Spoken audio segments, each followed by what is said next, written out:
Currently at 6, around here, we usually think of birds in the warmer months. Mike Stevens says if you look in the PhotoLink Library, you'll find a few here right now.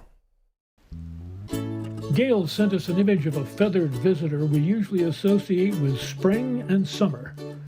So delicate they seem. One seen here by Matthew Sherwood of Turbotville you might think prefers 4th of July to February. They're welcome sights, though, for the color they offer, the break from winter white. This is from Laurie in Lackawanna County. From Carol Elliott of Mount Cobb, sharing a bit of warmth in the deep winter.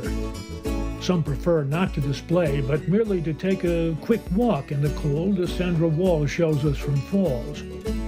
Others see the snow as a friendly place, a source of food provided here by Debbie Park of Albrightsville.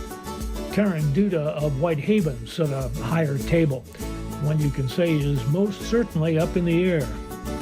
Diane Marshman of New Milford captured a downy woodpecker out for food. Johnny Duda of Whitehaven was out for a short winter walk when he came across this woodpecker. Nice to look at, especially in winter.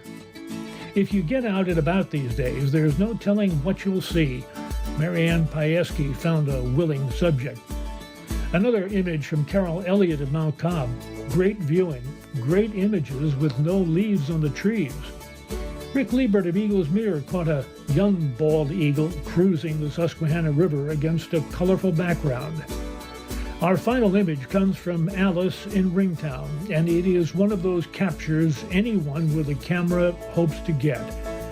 Good luck on your photo ventures. See it, save it, send it on in to the PhotoLink Library. I'm Mike Stevens.